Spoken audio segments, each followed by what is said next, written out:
Taiwan, baby. Taiwan. To this day.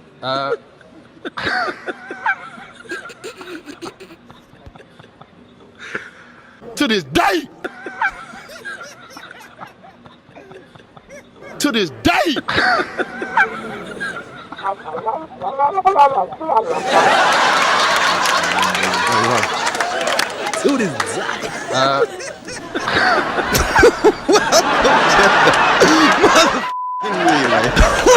We're covering today's top boxing news. Okay, well, as a result of this weekend's action in the super flyweight division, the ring IQ pound-for-pound list, as it were, needs to be updated. It being that Chocolatito, an already very accomplished guy over the course of 4 weight classes, he's been a world champion in 4 separate divisions, has become a world champion yet again. You know, good fighters, they win, they lose. Good fighters, and for good fighters, Just good. those are the breaks. Those are the breaks when it comes to good fighters. But for great fighters, when given a second chance, it's a little different. Great fighters, legends, they bounce back. And that's what Chocolatito did this past weekend. And for bouncing back, Chocolatito has been reintegrated into the Ring IQ pound-for-pound list, seated in the number 3 spot, ahead of Terence Crawford, ahead of Naoya Inoue, ahead of Vasyl Lomachenko, and several others. Oh, I know. Those of you out there may be looking at the current rank standings and thinking to yourselves that Ring IQ is being a slave to the moment. He's overjoyed that Chocolatito has won a world title, so much so that he's given him a spot that he may not deserve. To those people out there, I will ask, how much do you guys know about Chocolatito's career so far? How much do you know about this guy's track record? Everything that he has accomplished up until this point. How familiar are you with this fighter in retrospect with what other fighters are out there?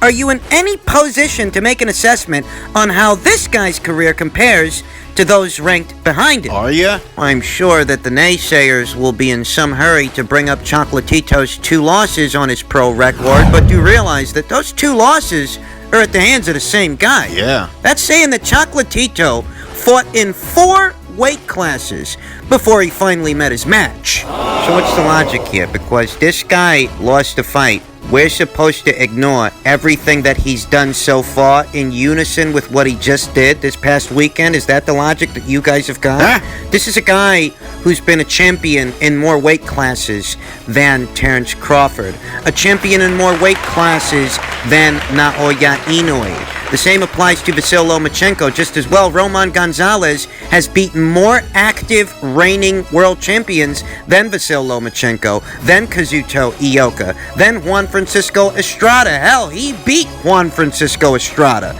a guy who's currently ranked in the Ring IQ pound-for-pound list. At number 9. The current WBC Super Flyweight champion, Roman Gonzalez, had been there and done that back in 2012, and those kinds of victories, those kinds of names already being on Roman Gonzalez's resume, they still count.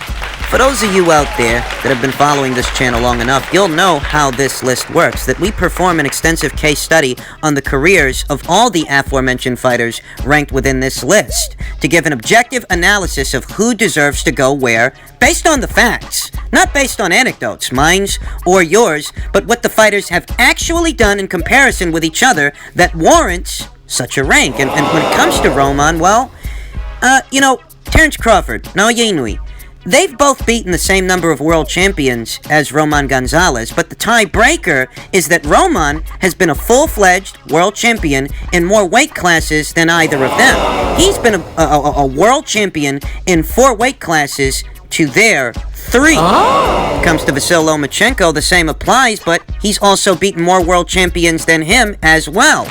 In the case of Kazuto Ioka, well, yeah, he's a 4-division champion like Roman Gonzalez, but he hasn't beaten anywhere near as many active, reigning world champions and taken their belts. The same applies to Leo Santa Cruz and Juan Francisco Estrada and Kosei Tanaka. He's got all those guys beat in the number of active reigning world champions he has defeated and unseated. It is for this reason that he lands ahead of them in the number 3 spot. Context is key here, folks. Roman Gonzalez already had a Hall of Fame career before he even lost those 2 fights to Sorung Visai. So him Beating cow. being able to get a world title, snag one from an undefeated reigning world champion, an active world champion, by way of a 9th round knockout, puts him over the top. As it stands, 3 of the 4 active reigning world champions in the super flyweight division are ranked on the Ring IQ pound-for-pound list. But those of you out there that have been following this channel and keeping up with this list over time will already know that this list is subject to change. It is. As it stands, a Chocolatito versus Juan Francisco Estrada rematch is a viable possibility, and whoever loses that fight will get bumped off the list. The same applies to Kosei Tanaka, who's going to be moving up to super flyweight very soon and challenging Kazuto Ioka for that WBO title. Kosei wants to become a 4-division champion. He is Kazuto's mandatory challenger. The winner of that fight will advance on the list, and the loser will get bumped off. And when these eliminations, as they were, occur, we could see Josh Taylor reintegrated into the list. Josh Taylor, who sat in the number 10 spot before the most recent update, he could be reintegrated into the list. And Errol Spence or Jose Ramirez, those 2 unified champions, they may join him. It all depends on what's going on and what they're doing at that time. We'll see how that cookie crumbles over time. But as far as Chocolatito landing a top 5 spot on the list, seated at number 3, the rhyme and the reason is simple, and it's based on the facts. You know, anybody can sit here trading anecdotes, opinions really, with any number of Joe Blows who think they're Burt Sugar, who think that their eye tests mean anything. They don't. But the only real measure for a fighter's skill is what that fighter manages to accomplish, because if he didn't have the skills, he wouldn't have the accomplishments. A very simple and elementary formula.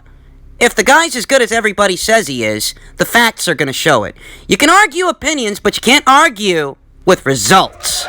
And these kind of consistent results over time for Chocolatito tell the story of a fighter who deserves the recognition, that he may not be popular as some other fighters that fight at heavier weights, but guess what? The pound-for-pound list at its base isn't supposed to be a popularity contest. It's supposed to be a barometer for skill. You'll excuse me for saying so, but in the sport of boxing, it must take some skill to take on 4 active reigning world champions and beat them. Yeah. Yourself being a 4-division champion. You got guys, they move up 1 weight class and it's too much for them. This guy, he's done that 3 times, okay? So give the man his credit. 'Cause I don't know what the fuck you guys use to rank these fighters. I don't know what kind of criteria, if any, governs your pound-for-pound lists. But this is mine. This is how it works. This is the rhyme and the reason. And based on the facts, Chocolatito has earned that number 3 spot. In heavyweight news, I'm sure that most of you out there have heard already that Deontay Wilder has in fact activated his rematch clause. These 2 guys are going to be locking horns in midsummer July. Here we go again. This was a possibility, and it's for this reason that I didn't entertain any talks of Joshua versus Fury extensively, because this was always something that could happen, something that could delay the undisputed heavyweight title fight. Thus, breaking down the fight too soon. at this point seemed premature. It seems that the time constraint may be why Team Wilder, as counterintuitive as it might seem to me and you, has so decided to go ahead with this rubber match, given such a limited amount of time to prepare for it. The biggest question ahead of a 3rd fight is, what exactly is Deontay Wilder going to do differently in a 3rd fight that he didn't do in the first 2 fights? We know how he approached those fights, how he approaches most every single fight he has. Big right hand. He's looking for a knockout off the big right hand. And if this 3rd fight is set to go down in July, does that actually afford him enough time to change, to get better, to implement new strategies and new tactics? Doesn't look like it. It's kind of early for this conversation. There are several months between then and now. We know that Deontay Wilder has gone back on his initial course of action. He wanted to fire Mark Breland for having thrown in the towel because, according to him, everybody in his camp knows he doesn't want nobody throwing the towel on him, no matter how bad it looks, no matter what's going on, because he's got the kind of punching power to turn a fight around at any given time. That's the gist of it. But he has since decided to not fire Mark Breland. Make of that what you will. In regards to that, I'll say that if Deontay Wilder were going to make those kinds of changes to his team, it shouldn't have been because Mark threw in the towel. Mark threw in the towel to save your life. Many boxers lost their lives last year, you understand. I'm sure that somewhere in Mark's mind, looking at the body language of Wilder as Fury rained down blows upon him, This fight's over. it had to, have something to do with it. That, you know what? You live to fight another day. He may not be happy about it, but I can sleep comfortably with a clear conscience that I did right by my fighter, by my guy. Wilder wasn't none too pleased about it. He thought about firing Mark, but he decided not to. Fair enough. And I think that if he were going to change out Mark Breland or JD's for someone else, Either one of them. it should have been for some other reason aside from this. A better reason would have been He's plateaued. because Wilder's not actually improving. I mean, he's going into every single fight with every single fighter with the same mindset, the same methodology, and he found out the hard way that that's not always going to work. Your power can only avail you but for so long in the absence of textbook boxing skills. You're predictable. And, ahead of a third fight, I just don't know that between now and July, he can change enough. Really ain't that much time. It's very counterintuitive, although Reason for it might be. perhaps the reason that they're going ahead with this is counterintuitive, as it is to me or you, is because there is a time constraint. Wilder had about 30 days, 1 month, to make a decision. And if he didn't make a decision in that time frame, Fury might have got away from him. Oh yeah. In other words, if you don't get him now, you don't get him. Put your thinking caps on, kids. Just imagine that Wilder don't activate the rematch clause and Tyson Fury moves on from this into an Anthony Joshua undisputed heavyweight title fight, right? Right. His last 2 fights on his contract might have been spent fighting Anthony Joshua. Hypothesize that he beats Joshua or Joshua beats him, and that results in 2 separate fights. Well, regardless of what the outcome is, it's conceivable that Fury would then retire, because that's what he's been talking about. And Wilder's chance at revenge, at redemption, sails off into the sunset. So if he doesn't get him now within this 30-day time frame, he doesn't get him. That explains why they're going ahead with this rubber match. That is counterintuitive as this might seem to me, or you, or several members of the boxing community, the pros, the pundits. That as foolhardy as this might seem, it's his only chance at redemption. It's his only chance at revenge. And if he doesn't grab the bull by the horns now, he doesn't get to grab the bull. In truth, I'm not that excited to see a third installment. I think that whatever unfinished business there was in the first fight, Fury settled it in the second fight. Many people were already convinced that Fury did enough to win a decision. But if that wasn't enough, didn't he seal the deal in the second fight? That wasn't a contest. That was a one-sided beating. Yeah. But contractual language and legalese creates these kinds of situations. Wilder's got one more shot to get at this guy. He's had 2 tries already and he hasn't beaten him yet. Shoots for a third. I don't know if the third time will be the charm. It's boxing, heavyweight boxing. So anything can happen, but objectively speaking, if Wilder approaches the third fight with anything, it's a puncher's chance. The same puncher's chance that he had in the first 2 fights. What's he gonna do now? Who knows if there will be any additions or subtractions made to Wilder's team? Will they bring in some other trainer to help him work on some new areas, some new things to bring to the third fight? I mean, we don't know. If the fight's in July, a lot could happen between now and then. But if he's just going to approach the fight with the same old team doing the same old shit, it's hard to conjure that it'll go any different than the last fight did. Hey, listen. you got your opinions. I've got mine, and the people out there, they've got theirs. And from where I'm sitting, the way I look at it, that if you want my opinion... Do you? And you're here, so I'll assume that you do. All right. The only guy who can beat Tyson Fury going into a third fight is Tyson Fury. That's it. I've seen nothing from Deontay Wilder the last 2 fights. Absolutely nothing that shows me he can change enough ahead of a third fight. And his only real shot is if Tyson Fury goes off the rails. I mean, lest we forget, this guy was talking about celebrating with cocaine and hookers. Hey, buddy. Save that for retirement. You've still got one more fight with this guy. And we know that Tyson Fury has his own demons to battle, his mental issues, depression, those things. Could they affect him? We know that Anything could happen. in this sport, anything can happen. The heavyweight division can sometimes be an unpredictable division where things can turn around very quickly. I mean... He's got to stay the course. Tyson Fury is a fantastic boxer.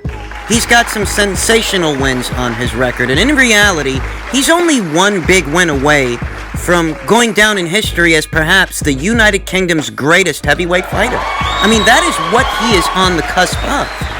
And the only way I really see that, maybe Wilder's got a shot, given such a limited time frame, and what adjustments he can and cannot make, the only thing working for him, I guess, is if Tyson Fury goes off the rails, doesn't take the third fight seriously, and costs himself the match. The only guy out of Wilder and Fury that I can see beating Fury is Fury, because Wilder's had 2 chances to do it, and he still hasn't. In the spirit of full transparency, I've had to eat crow both times for both fights because I picked Wilder to win those fights. And time again, he lost. Okay, I picked him to win the first fight because I didn't think Fury was physically adept to the task. That he is, in fact, a better boxer than Deontay Wilder, but it had been a long time since he faced an opponent with any elite-level qualities. And Wilder, while he only has one, that one quality might have been enough to cost Fury the first fight. What does Fury do? He goes in there, he boxes the guy's socks off. He proves me wrong. Second fight rolls around, Fury starts talking about chasing knockouts. He wants to come forward on a guy. He wants to get a guy out of there. I hear this, okay? I hear this.